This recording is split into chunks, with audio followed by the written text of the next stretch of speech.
Bueno, como estaba previsto, la investigación judicial y policial por la muerte de la niña Asunta Basterra ha entrado en una especie de meseta informativa después de los sobresaltos de los primeros días, después de que apareciera el cadáver de la pequeña en esa pista de Teo, pero hay algunas novedades que queríamos compartir con ustedes. Rosario Porto y Alfonso Basterra siguen en prisión. El juez Taín tiene claro a estas alturas que ambos habrían participado en la muerte de su hija. El auto de prisión revela que, según la autopsia, en el momento en el que la niña fue sedada con una ingesta desorbitada de ansiolíticos, los dos estaban presentes. El juez va más allá y considera que Alfonso ya había coincidido con la niña en dos incidentes anteriores, en los que también sufrió presuntas ingestas de fármacos. Rosario se ha negado a participar en la reconstrucción de la última tarde de Asunta. Su abogado descarta colaborar mientras el sumario sea secreto. Alfonso, por su parte, rechazó someterse a pruebas forenses en el juzgado de Santiago. Uno de los motivos por los que el juez los ha dejado en prisión es por contemplar el riesgo de fuga a otro país. Pero ahora será la Audiencia Provincial de A Coruña quien en los próximos días decida si son o no excarcelados como piden sus letrados. De esa tarde del sábado 21 de septiembre sabemos que los tres comen en casa de Alfonso y allí se les suministra el sedante, que tras la comida las cámaras de seguridad graban a madre e hija en el Mercedes verde de Rosario rumbo a Teo. La madre dice haber dejado a Asunta en torno a las 7 de la tarde en una bocacalle de Santiago que no sabe concretar. A las 9:30 dice no encontrarla en casa. Una hora más tarde se produce la denuncia conjunta de Rosario y Alfonso en comisaría. A la 1:15 de la madrugada del domingo, el cuerpo aparece en la pista forestal de Cacheiras. Y en el primer registro de las viviendas de los padres estuvo la clave, según los investigadores: demasiada limpieza, que se notaba muy reciente en el coche de Rosario, la casa de Teo y los pisos de ambos en Santiago. Muchas reticencias por su parte cuando se les informó de que sus propiedades serían registradas. Y ya en el colmo de lo enrevesado, el abogado de Rosario Porto ha pedido que se abran diligencias penales contra quien encontró el cuerpo de Asunta en la pista forestal. Dice que el autor del crimen habría dejado en el escenario del mismo pruebas para intentar inculpar a su clienta, como la famosa cuerda naranja, que considera muy habitual en el rural. Manuel Freire Garabal, muy buenas noches. Muy buenas noches, Fernanda. Bueno, coordinador del Laboratorio de Neuroinmunología de la USC. Una de las cosas que hemos sabido en las últimas horas es que, según el informe toxicológico, el cadáver de la niña, de Asunta Basterra, mostraba 0,68 microgramos de lorazepam por mililitro de sangre. ¿Es mortal esta dosis? Bueno, los estudios toxicológicos parece que indican, por lo menos lo que se ha publicado, que serían cifras que multiplicarían por bastante las concentraciones normales. Yo soy farmacólogo y los farmacólogos pues no valoramos concentraciones plasmáticas, pero si fuera una dosis muy superior, una concentración muy superior a la terapéutica, lógicamente aparecerían signos de intoxicación, de depresión central sobre todo, aunque estamos hablando de fármacos que son relativamente seguros, como ansiolíticos, y por tanto con menos efectos secundarios que tendría la intoxicación, como sucedía en otros tiempos, con barbitúricos. Ajá. Hablamos de 0,68 microgramos, como decía, de lorazepam por mililitro de sangre. ¿Cuál es la dosis normal? Bueno, las concentraciones normales varían en función de los pacientes y de las dosis que se administran, ¿no? Los toxicólogos son los encargados de dar ese tipo de valoraciones, de cifras, no es mi campo. Ya. ¿Qué es el lorazepam y qué efectos tiene? El lorazepam es una benzodiazepina, es un fármaco ansiolítico que se emplea fundamentalmente en el tratamiento de cuadros de ansiedad y también tiene otras indicaciones, como por ejemplo pues, el insomnio, la inducción de la anestesia, alteraciones, contracturas musculares y también en epilepsias. Hay una recomendación muy reciente del mes de agosto, no sé si me equivoco, de la Organización Mundial de la Salud, recomendando que se empleen en cuadros muy concretos, ¿no es así? Sí, vamos a ver, las benzodiazepinas son unos ansiolíticos muy eficaces en tratamiento de cuadros agudos de ansiedad, lo que se intenta es limitar la duración de su empleo a unas cuantas semanas, porque también tienen tendencia a producir fenómenos de tolerancia, es decir, desaparición de los efectos beneficiosos y también de dependencia, es decir, que la supresión del tratamiento cause unos síntomas desagradables. Por eso la supresión después de un tratamiento de unas semanas suele hacerse paulatinamente para evitar esta sintomatología. ¿Se suelen administrar a niños este tipo de medicamentos? Bueno, las benzodiazepinas en sí, todas ellas se recomienda pues limitar su uso en niños menores de 6 años, porque los estudios sobre su toxicidad y sobre su eficacia son menores que en adultos. En caso de que sea necesario, no es una contraindicación absoluta, sería una contraindicación relativa, pues hay que limitar su uso a las situaciones más necesarias y con las dosis y duración lo más breves posible. ¿Y en qué cuadros, en el caso de niños, por ejemplo, de 12 años, estarían indicadas? Bueno, fundamentalmente las benzodiazepinas se utilizan en casos de ansiedad. Lo que sucede es que los protocolos que existen a nivel de niños pues utilizan fundamentalmente, son protocolos que varían según los países, ¿no? En España, por ejemplo, el protocolo del lorazepam, no se recomienda a menores de 6 años, a menos que sea estrictamente necesario, y habitualmente, combinando con protocolos internacionales en situaciones de ansiedad a partir de los 12 años, de insomnio, premedicación anestésica, y en niños, en algunos casos agudos, por ejemplo, situaciones agudas de ansiedad o complicaciones de la ansiedad. Pues hablamos de cuadros muy concretos. Bueno, queríamos un aporte técnico sobre este tipo de sustancias que, como decíamos, parece que han aparecido en el cuerpo de la pequeña muerta. Manuel Freire, muchísimas gracias por atendernos. Buenas noches. Carlos, tú como... Sí. Pacientes no tengo ninguno con orfidal. O sea, es una cosa extraña. Muy extraña, y esa concentración no es mortal, pero produce una depresión profunda. Es decir, que quedaría... dormida, o sea, como sedada. Si fuera un coma alcohólico, ¿no? Estarías en un estado de somnolencia que no reactivo, es decir... podrían abusar de ella en el mejor sentido de la palabra. Esos cuadros que algunos profesores dicen que tenía la niña, de somnolencias, ¿eso podría estar relacionado con la administración desde luego, de esto? Los antihistamínicos, yo sí que manejo los antihistamínicos para las reacciones alérgicas, yo no he tenido nunca esos problemas.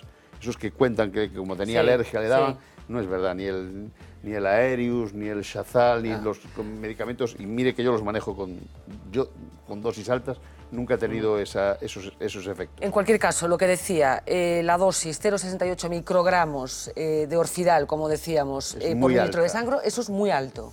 Sí, en una niña de 12 años. Sí. Menuda, además, parecía, ¿no? Vamos a ver, el orfidal se utiliza sobre todo en adultos y sobre todo para... Si algún día a los políticos de este país, yo creo que es una de las drogas que más han utilizado los políticos de este país, el orfidal. Lo digo... Y el Prozac, yo creo también, ¿no? No, el orfidal más. Yo he trabajado con equipos humanos y les hacía la receta, o sea que estoy diciendo... Es una droga blanda, ilegal. Ilegal, además, legal. Y como no quieren que se sepa, no se la piden al médico del seguro, porque tal, y entonces, de hecho, cuando tú coges una medicación de este tipo, tienes la obligación de registrar el usuario. Y algunos políticos no las cogían él, sino yo, por ejemplo, he cogido para algún compañero en situaciones de tal, estas cosas. Entonces, en niños es muy difícil. Yo tengo 1.600 pacientes. Y no hay ninguno con orfidal. Ninguno con orfidal, lo máximo, ninguno, En fin. Y tengo algunos casos de ansiedad que han sido vistos por el psiquiatra infantil, etcétera, etcétera. Es muy, muy raro. Y desde luego los antihistamínicos no... Pero hay todo raro, el lupus no produce... Eso es mentira, es decir, se han dicho muchas... Desde el punto de vista médico aquí se ha mentido mucho. Yo no sé lo que está pasando. No, bueno, y no creo que no lo sabe saberlo. mucha gente. Pero lo que está muy pasando raro con este asunto, que efectivamente cada día que pasa se enrevesa un poquito más. Nos vamos al plato de informativos. Allí está Uxía Rodríguez, como siempre, para ayudarnos a construir el relato informativo de esta jornada. Adelante, Uxía.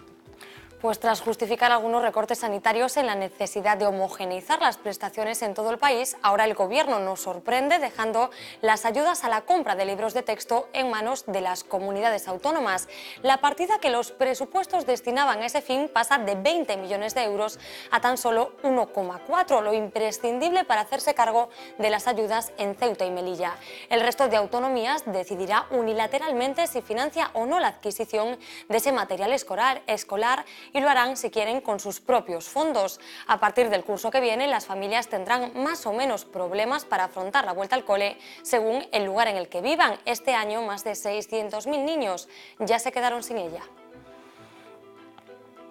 Y Argentina está en estos momentos en manos de su vicepresidente, Amado Boudou. La presidenta, Cristina Fernández, ha firmado el traspaso de poderes. Mañana será operada del hematoma en la cabeza que le fue diagnosticado este mismo sábado.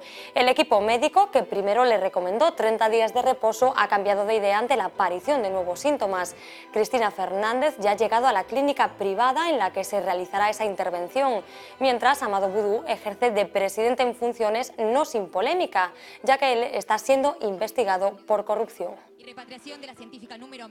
El ex vicepresidente del Comité Paralímpico Español deberá pagar una multa de 5.400 euros por haber enviado falsos paralímpicos a Sydney 2000. Fernando Marín Vicente está acusado de falsedad y estafa porque el equipo de baloncesto solo estaba formado por 2 jugadores realmente discapacitados. El resto, 10, no tenían ningún tipo de certificado de minusvalía. Marín Vicente deberá devolver además 140.000 euros por las subvenciones que recibió. Aquel equipo ganó la medalla de oro, aunque varios de sus componentes devolvieron el metal tras saltar el escándalo que fue destapado, por cierto, por un periodista que se había infiltrado en ese conjunto. Más teléfonos móviles que personas en el mundo. Esa estrambótica situación podría ser realidad en muy poco tiempo.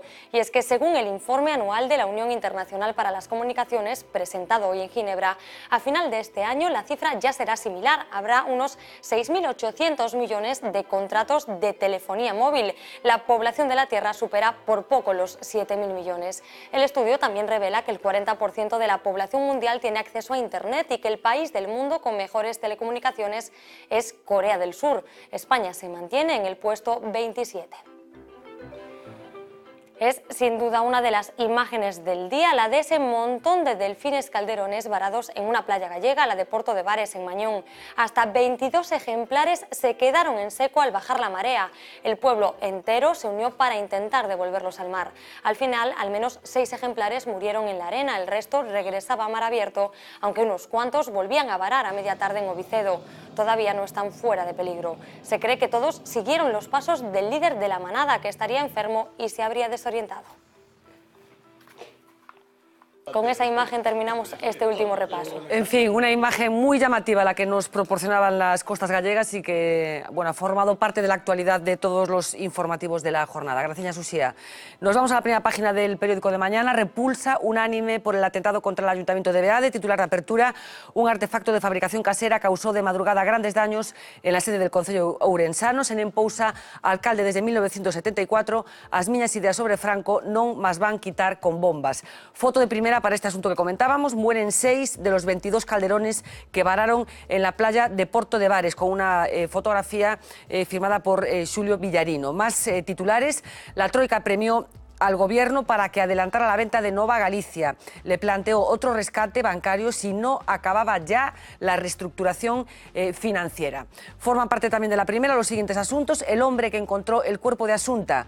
Comillas, el abogado de la madre quiere desviar la mirada hacia mí. Y finalmente, un asunto que tiene que ver con Galicia. Cada diputado gallego pagará 300 euros mensuales más en impuestos después de esa iniciativa que conocíamos hace unos días del presidente de la Xunta. ¿Algo que comentar de los titulares, Julio? No, es decir, simplemente, digamos, el país sigue su propio ritmo. Y lo que sí, digamos, es enormemente importante, por lo menos para mí, sí. Es como una alegoría de la vida misma, ¿no? El jefe de la manada que pierde el norte y va todo contra la playa. ¿Qué te está refiriendo al titular de la Troika, premio al Gobierno? Era ese. Sí. Del líder de la manada, de la Troika. Con toda la tropa metida en la playa. Es decir, yo creo que una de las cosas más importantes es que hay que enfrentar al poderoso orgulloso, ¿eh?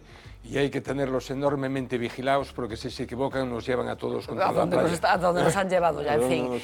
Como saben, el año que viene hay elecciones europeas y como saben, aquí se está tratando de crear alguna coalición entre partidos. Al bloque le está costando encontrar aliados. Y ayer escuchábamos a Xaber Vence detenerse mucho en una palabra. Lois Balado la ha recuperado.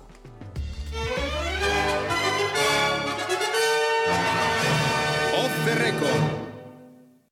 ¿Saben qué es lo realmente maravilloso del lenguaje? Que diciendo exactamente lo mismo podemos expresar sentimientos totalmente diferentes.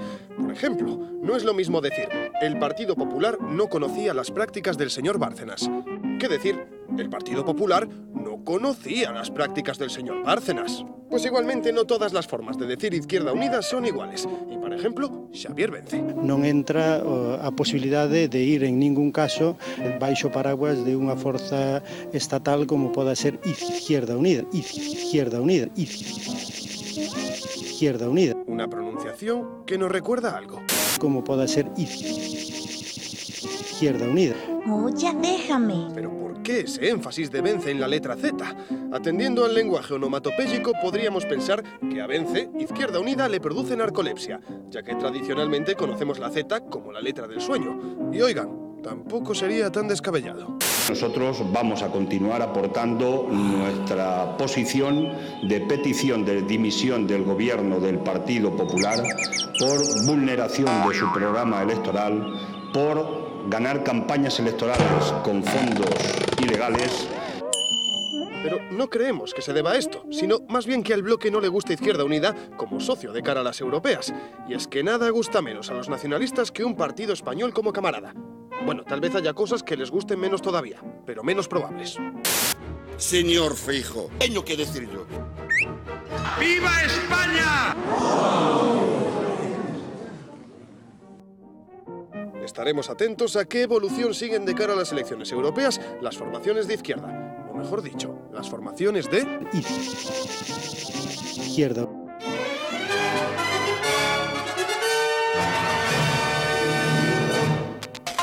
En fin, una forma muy singular de referirse a Izquierda Unida, que no, Manuel, que es el partido en Galicia, creo. Es así. Vamos a ser independientes para que ir con Izquierda Unida si luego hay que volver a romper y separarnos. Bueno, eso es un super lío, claro. Claro, mejor ya ir solos. Exactamente. Señores, muchísimas gracias por acompañarnos esta noche. Regresamos mañana, 10 menos 20, como siempre en directo, ya lo saben. Sean felices.